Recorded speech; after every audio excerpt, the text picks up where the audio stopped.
Greetings, this is the man who pretends to be Charles Darwin, and this is yet another video from a forest near Tulsa, Oklahoma, along the forest trail.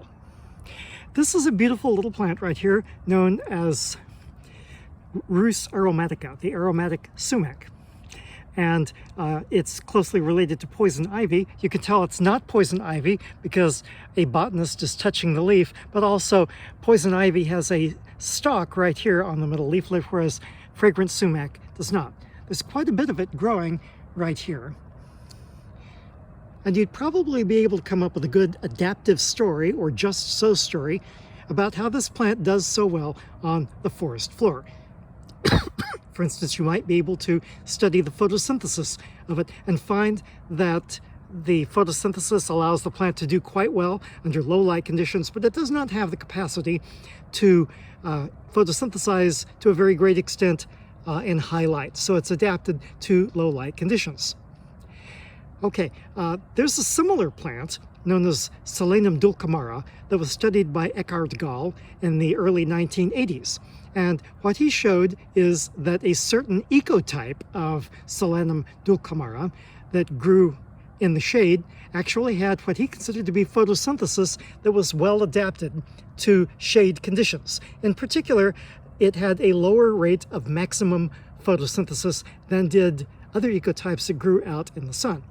And this was for a while considered to be an example of ecological fine-tuning of populations within species to different light conditions. And it wasn't long, however, before people started to be a little bit skeptical about it, because they looked at this plant, and particularly Barry Osmond looked at it again, and he found that the Solanum dulcamara plants were full of viruses, and that's why they had a lower maximum photosynthetic rate. It wasn't because they were adapted to the shade, it was because they were filled with viruses. Don't you just hate it when that happens? You think you've got a great just so story, you've got a great adaptive story, and then along comes this virus and ruins everything. Now, I'm not sure that that's what's happening here. I'm not set up to investigate this, but look at this. These plants, they have leaves that are kind of curled up. They look like they are infected by a virus. Not being an expert, I can't say for sure, but these do not look like healthy plants. Also, I have in these clones, these plants are all connected underground, and in these clones, I have very seldom seen any flowers and almost never seen any fruits. So something is wrong with these plants, and it's not just because they're in the shade, it might also be because they're sick. And so when you're trying to figure out adaptations and evolutionary stories about plants and animals, sometimes the truth is something that you might not have even been able to guess. That's just one of the occupational hazards of science, is getting it wrong. Eventually, however, somebody will get it right, we hope.